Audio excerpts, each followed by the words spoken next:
We have tight ends coach Blaine Stewart. Questions for Blaine? Rick, go ahead. So, Blaine, how long did it take you to just start coaching and not just look around and go, wow, I'm back?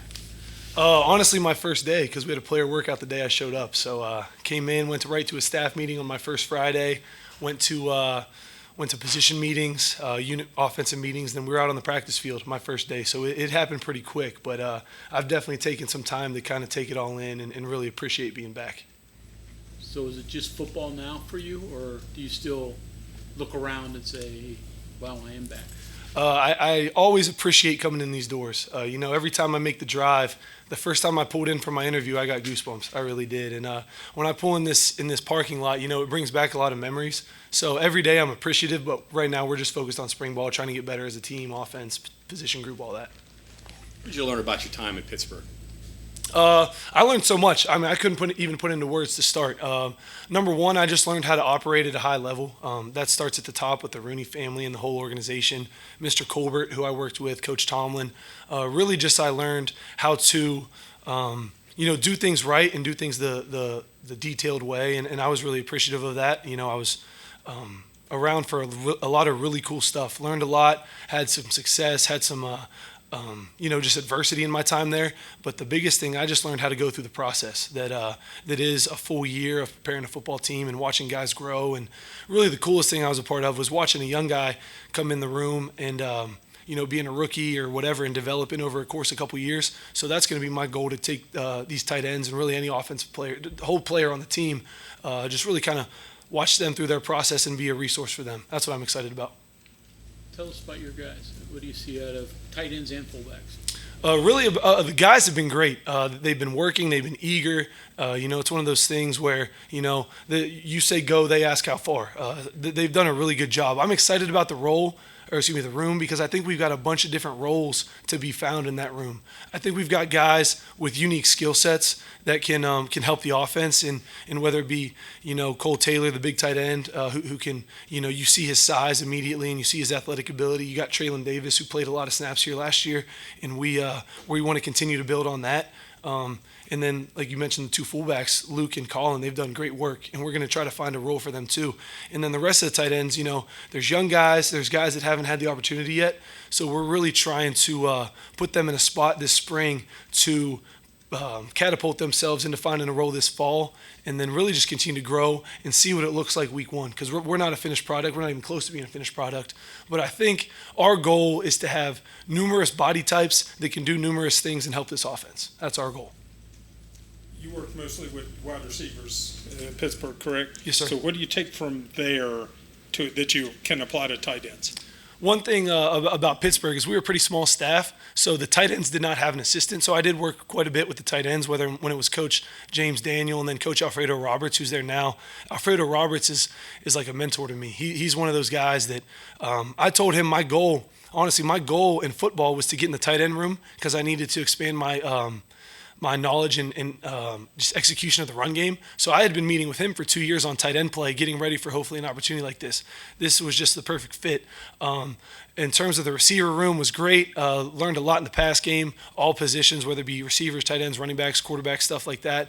And really just being around high-level football, the players I was around, the scheme I was around in Pittsburgh, I felt good about being able to just, add value here. And that's going to be my goal as a coach on this staff.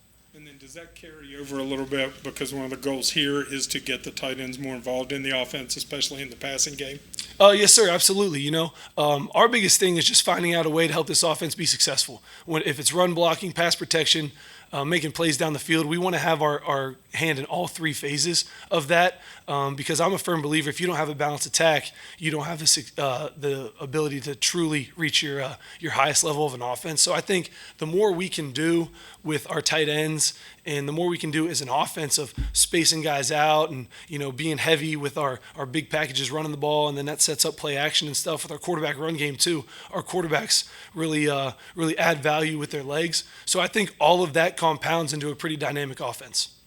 Back when you were hired, Neil said the only thing you were missing is recruiting experience. Yes, sir. How has that gone so far? Recruiting's been good. We have a great recruiting staff. Trey and Drew, I have met with a lot a lot one-on-one. They have showed me the ropes. We've got an unbelievable staff of student workers and graduate assistants that really my goal has just been to do what they tell me. Honestly, I've tried to ingratiate myself in the tight end position nationally, and I've tried to really emphasize getting roots into my position, my recruiting area that has been finalized. So I'm just excited for getting out there in May. I was out there 2 days in January before the second signing day, so that was really good experience to get into Northern Virginia and Eastern West Virginia and then get into Indianapolis. So I'm just excited to gain relationships all over the country and really just be receptive to the knowledge that they have because they do an unbelievable job from what I've seen. What do you think Cole Taylor brings to the room that maybe wasn't there last year? I think he brings experience. He's played major college football. He's played in atmospheres that we're going to play in this fall, and I think he brings a mindset of professionalism. He comes to work every day. He doesn't say a lot. Sometimes I feel like I have to pull some stuff out of him to get him going, just to talk, because he's good. He's going to go. He's going to do his work in the weight room, in the training room, all that stuff. He's a true professional. So I think the biggest thing he adds is a mindset that I'm excited about, and he and I have really got off to a good start, and I think his athletic ability speaks for itself. He runs really well for a big man. He has good ball skills. We're just trying to find a way for him to continue to build, not too fast, but by the end of spring ball, feel very comfortable in every spot in our offense. Along that line, moving from college to professional football, you got guys in that room that are going to become professional football players. How different is it? How different are they going into a new world when they go to an NFL team?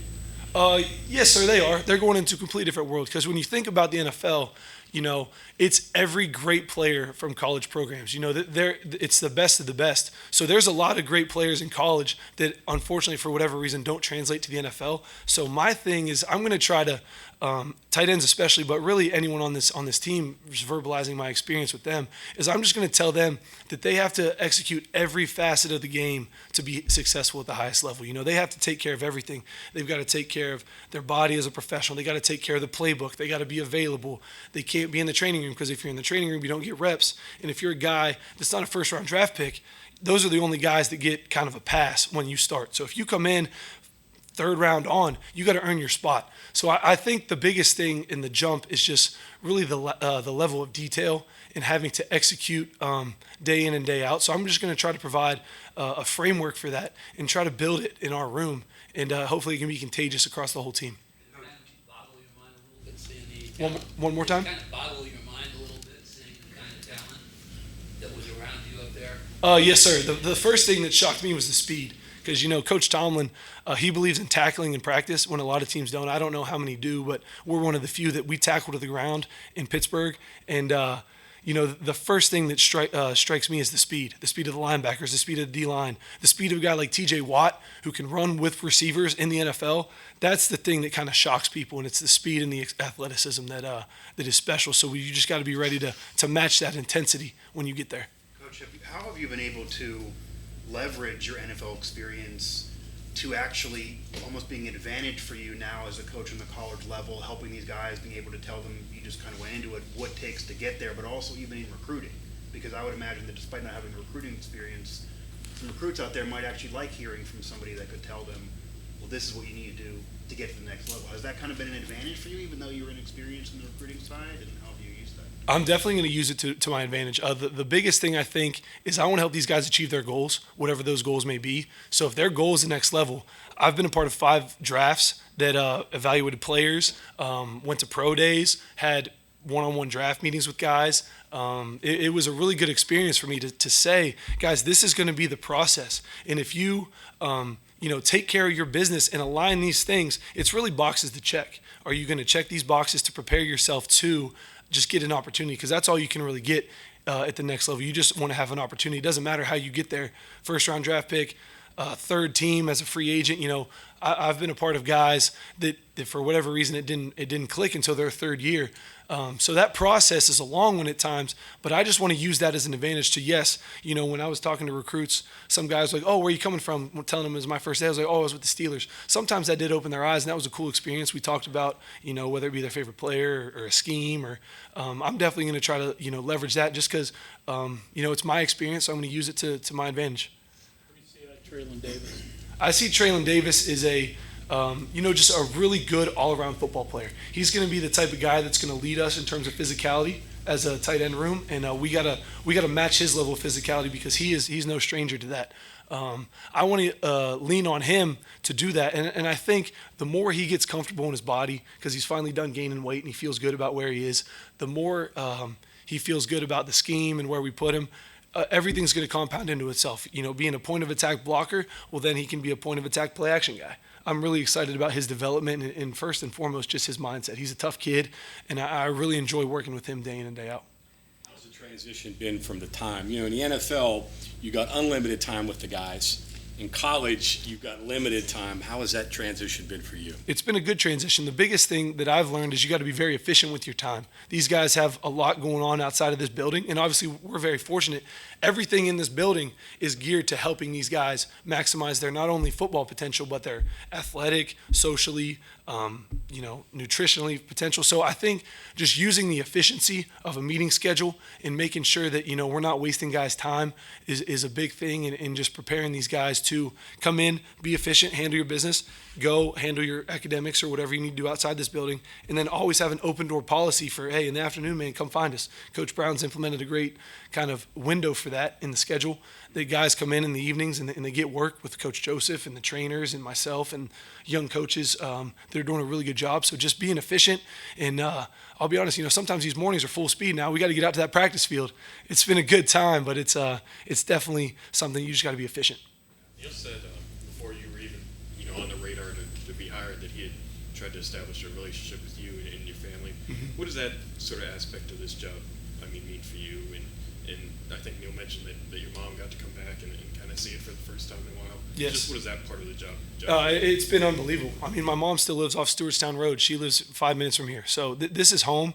And, for them, Coach Brown, Coleman, Patrick, everyone to welcome my mom and I back last summer to show her the building, spend some time with her, and let her know, even when I wasn't working here, that she should feel comfortable in this program and in this building. That meant the world to me, and that's why I have so much respect for this program and Coach Brown.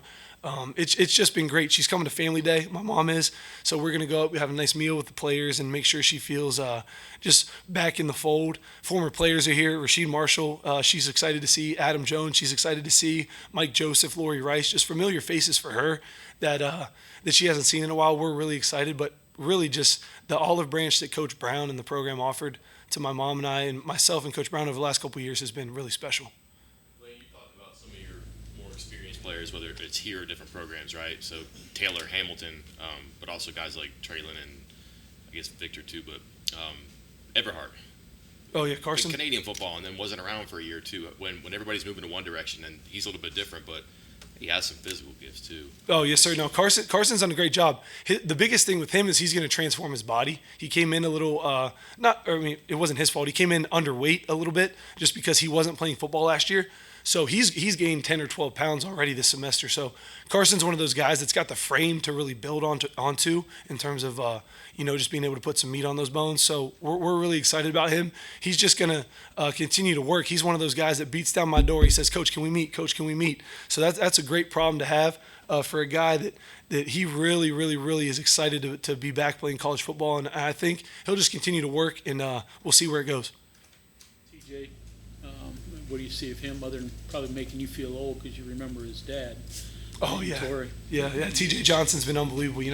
I always joke with him. I said, TJ, you getting ready for the prom or what? He said, Nah, Coach, I ain't going to prom. So he's done a really good job jumping into this program full speed. He's working out well. He's got a good grasp of the playbook. We're trying to find ways to get him involved. He's another one of those guys that's going to put on some weight coming in. Basically a high school wide receiver, but with the frame to grow into a college tight end. So we're just really pushing him, but it's been really cool because Torrey Johnson, Adam Jones, Rasheed, those are all the guys that were kind of in that first wave of Mountaineer football that changed this place in the early 2000s. And it's cool to have a relationship with not only those three, but so many guys from the past have reached out. And it's been really cool to just kind of almost be a bridge to that era of Mountaineer football.